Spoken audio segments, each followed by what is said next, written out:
Fantastic. Well, then we will move on to writing our story. First, we're gonna answer these questions. So here's our photo.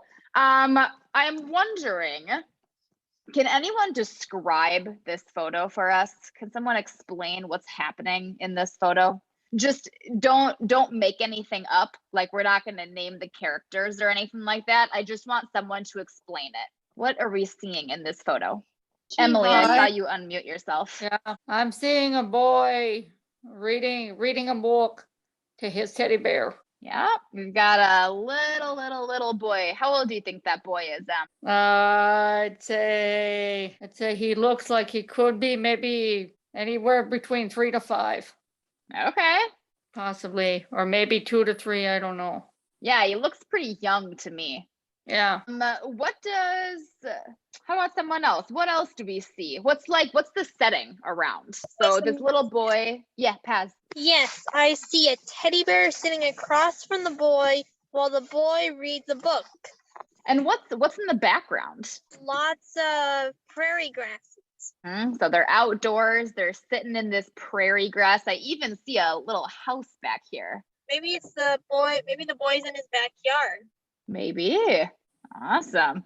And the thing that I thought was funniest about this picture, the reason why I chose it, is because this little boy looks so young and this book is so big that there's no way, I think that there's no way that this boy would actually be able to read this book. And so I think it's funny that this boy is reading his book to his teddy bear, who obviously cannot hear him or understand what he's saying. But what if he could? Cute. Oh, well, that's why we're writing a story, right? All right, let's answer these questions. The questions I have here are who, what, where, when, and why. So we already know our when, right? What is when? Time. Yeah, what time did we learn about today? Present tense. Yep, so when is this story happening? Right now. Right now. Awesome. So we've got a little boy. Should we give him a name? What name do we want to give this boy? Tom. Tom. Right on. And his teddy bear. What should his teddy bear? Hey Tess, what should the teddy bear's name be? You want to unmute yourself and give us a name? Any name in the whole wide world. Matthew. Ooh, is that how it's spelled? Yes. Awesome. So we've got Tom and his teddy bear, Matthew. Well, what are our characters doing? Sitting in the grass, and the little boy's reading the book to a stuffed bear. Awesome. That's kind of So cute. we'll put where sitting in the grass. Do we want to give this place like a state, a city, a country? It looks like Texas. Texas? Yeah. Sounds good to me. So they're sitting in the grass in Texas. It's happening right now. Why are they sitting in the grass reading this book? The little boy wants to have fun. And, Awesome. Maze, why else is this happening? Just because the weather is nice. What's the season, Maze? It's like end of like winter, beginning of spring. Ooh, awesome. I like that description. This is perhaps the confusing part about present tense, and I probably should have brought it up earlier than right now. But so present tense means that we're writing as if it's happening right now, but that doesn't mean it has to take place on October 26th, 2021, right? Like this story could be taking place in 1820, and that's okay. But we have to make it clear that we are writing as if it is 1820 right now. Does that make sense to everyone? So the story, even though right now it is not winter, thank goodness it's not winter yet, we can still write a story in present tense, pretending like it's winter, right? Okay. Yep. Awesome. It's kind of like based on the movie. Yeah. Denner said it looks like fall even. Yeah, it totally could be a fall.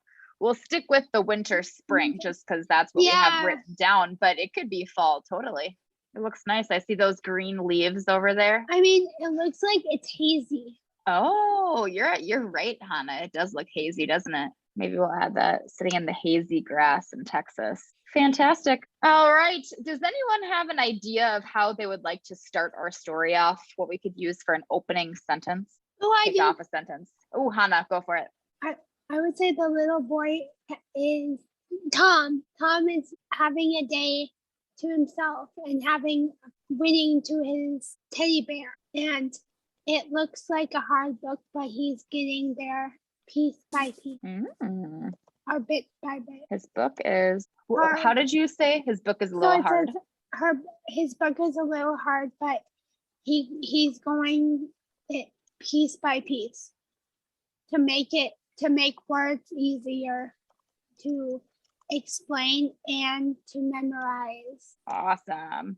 So his book is a little hard, but he's going piece by piece to make words easier and to Yeah. explain and to memorize them. Fantastic. I like that opening sentence. Thanks, Hannah. Hey, Andrew, how could we continue this story? What do you think could be like the starting event of our story? How could we start this off? So we've got our starting sentence. It says Tom is having a day to himself and is reading to his teddy bear, Matthew.